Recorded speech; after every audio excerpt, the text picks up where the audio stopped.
بالکل یہی بات کر رہے ہیں. یہ حالیہ جو حملے ہوئے ہیں اسرائیل اور امریکہ کی طرف سے، اور ان حملوں میں آیت اللہ علی خامنہئی شہید ہوئے ہیں. اب یہ خطے کی صورتحال کس طرف بڑھے گی؟ اور ایران کو لے کر جو دیکھیں میڈیا کی جو یہ وار ہے جس کو ہم 5th جنریشن وارفیئر کہتے ہیں، اس میں نیریٹو بھی ہے نا، تو غلط بہت سے ایسے مسپرسیپشنز ہیں جو دنیا میں پھیلائے گئے ہیں ایران کے بارے میں جو ایگزسٹ ہی نہیں کرتے. تو یہ کیا ہم یہ بھی بات کریں گے؟ اور علماء کا کردار اس صورتحال سے نمٹنے کے لیے اس ریجن میں یہ جو انریسٹ ہے، تو اس میں اب کیا کردار ہونا چاہیے علماء کا، اور وہ کیسے رہنمائی کریں گے، تو ہم نے بات کرنی ہے کرنٹ افیئرز پر بھی. اور تقریب بھائی جو ہے ہمارے کا تو تعلق بھی ہے، بالکل علامہ صاحب کا تعلق بھی ہے، ایران میں رہتی ہیں اور خود بھی کافی عرصہ انہوں نے وہاں گزارا ہے، تو وہ وہاں کے اس لیے حالات بھی بتا سکتے ہیں، وہاں زندگی کیسی، اور یہ جو رجیم چینج کی بات کرتے ہیں، کون سا ظلم ہو رہا تھا لوگوں پہ، کیسی کیا زندگی بہت مشکل تھی. بالکل کیا ایسی مشکلات تھی؟ جی تقی بھائی بتائیے گا. بسم اللہ الرحمن الرحیم. سب سے پہلے تو میں تمام عالم اسلام کی خدمت میں عظیم رہنما اور عظیم لیڈر آیت اللہ علی خامنہئی کی شہادت کی تعزیت پیش کرتا ہوں، اور ان کے تمام رفقا کی بھی جو شہادت ہے اس کی بھی تعزیت پیش کرتا ہوں، اور یہ دعا کرتا ہوں کہ پروردگار ان تمام شہداء کے درجات بلند فرمائے اور شہداء کربلا کے ساتھ انہیں محشور فرمائے. قرآن کریم میں بیان کیا ہے کہ وَلَا تَحْسَبَنَّ الَّذِينَ قُتِلُوا فِي سَبِيلِ اللَّهِ أَمْوَاتًا بَلْ أَحْيَاءٌ عِندَ رَبِّهِمْ يُرْزَقُونَ. خبردار یہ تصور بھی نہ کرو کہ جو رائے خدا میں مر گیا ہے وہ مردہ ہو گیا ہے، بل احیاء، وہ تو زندہ ہے اور خدا کے پاس سے رزق پا رہا ہے. اور پھر دوسرا جو ہمارا عقیدہ، ہمارا مکتب ہمیں کہتا ہے کہ من مات علی حب آل محمد مات شہیدا، جو آل محمد کی محبت میں مرتا ہے وہ شہید مرتا ہے. تو بہت بڑے لیڈر کی قربانی ہے، اور چاہے یہ قربانی ہو جائے لیکن خدا باقی ہے، اس کا دین باقی ہے، اس کا مذہب باقی ہے، اس کا قرآن باقی ہے، اور ہمارا مشن بھی باقی ہے. تو اسی مشن کو کہ جس کو اس عظیم رہنما نے قائم کیا تھا، ہماری قوم اسی کو آگے لے کر چلے گی. اور یہ واحد مسلمان لیڈر تھے کہ جنہوں نے اسرائیل اور امریکہ کی آنکھوں میں آنکھیں ڈال کر ان کو جوابات دیے ہیں، اور ایسے شجردار شخصیت تھی کہ جن کے سائے کے اندر آ کر لبنان کے مومنین، فلسطین کے مسلمان، دیگر جو خطے ہیں عراق کے، افغانستان کے، تمام خطوں کے اوپر ایک خاص ان کا کرم، ایک مہربانی اور ایک ان کا دست شفقت موجود تھا، کہ جس کے بعد مسلمانوں کو ایک حوصلہ تھا کہ جب تک یہ باقی ہے اور یہ قیادت باقی ہے تو یہ مشن اسی طریقے سے آگے چلتا رہے گا، اور کوئی بھی ہماری طرف میلی نظریں اٹھا کر نہیں دیکھ سکتا. اور اب بھی انشاءاللہ ہمیں یہ توقع ہے کہ ایک شخصیت ضرور بہت بڑا ہمارا قیمتی سرمایہ چلا گیا ہے، لیکن ہمارے پاس شخصیتوں کی کمی نہیں ہے. کسی نے کیا خوب کہا تھا کہ ظلم اب مزید ہو جائے، ہمارا بچہ شہید ہو جائے، ہم حسینی تھے، حسینی ہیں، حسینی ہی رہیں گے، چاہے ساری دنیا یزید ہو جائے. تو یہ مشن تو ابھی تک ہمارا انشاءاللہ قائم و دائم رہے گا.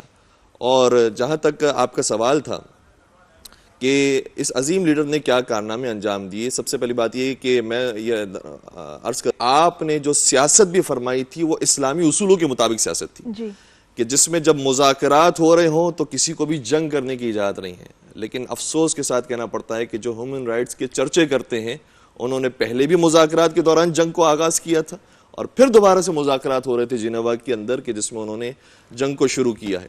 دوسری بات یہ کہ کبھی بھی جنگ کے اندر کبھی ایسا نہیں ہوا، یہ حضور سرور کائنات کی سنت ہے، یہ مولانا متقیان کی سنت ہے کہ جنگ ہو بھی رہی ہو تب بھی پہل نہیں کرتے تھے، کبھی آپ نے جنگ شروع نہیں کی ہے.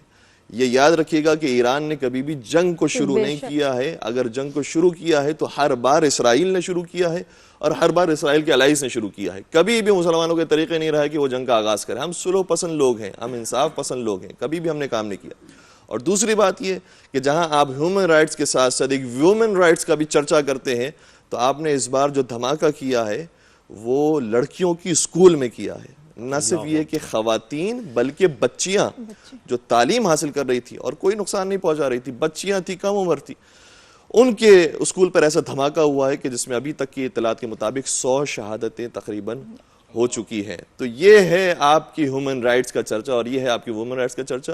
اور دوسری طرف میں اس طرف بھی آؤں کہ جب آقا خامنہئی کی حکومت تھی اور اب بھی جو صورتحال ہے اس کے اندر آپ یہی محسوس کریں گے، ہمارا چونکہ آنا جانا ہوتا ہے ایران تو ہمیں اندازہ ہے اتنا ویلفیئر کنٹری ہے وہ، یعنی قابل تصور نہیں ہے. ہم خواب دیکھتے ہیں اور دیکھتے ہیں کہ یورپ کے اندر ایسا ہو رہا ہے، آسٹریلیا کے اندر ایسا ہو رہا ہے، کینیڈا کے اندر ایسا ہو رہا ہے. میں آپ کو ایران کی گراؤنڈ ریئلٹیز بیان کر رہا ہوں کہ وہاں پر ہم جو کچھ عرصے رہیں تو اس میں بجلی ہمیں 24 آورس ملا کرتی تھی، لیکن جب منتھلی بل آتا تھا تو اس کا ہماری کرنسی کے مطابق 500 روپے سے زیادہ بل نہیں آتا تھا. تصور ہو سکتا ہے؟ نہیں. پورے مہینے کا آپ ہر چیز استعمال کیجئے، 24 گھنٹے استعمال کیجئے، لیکن 500 روپے سے زیادہ بجلی کا بل نہیں آتا، 500 روپے سے زیادہ گیس کا بل نہیں آتا، 24 آورز اویلیبل ہے، 500 روپے سے زیادہ پانی کا بل نہیں آتا.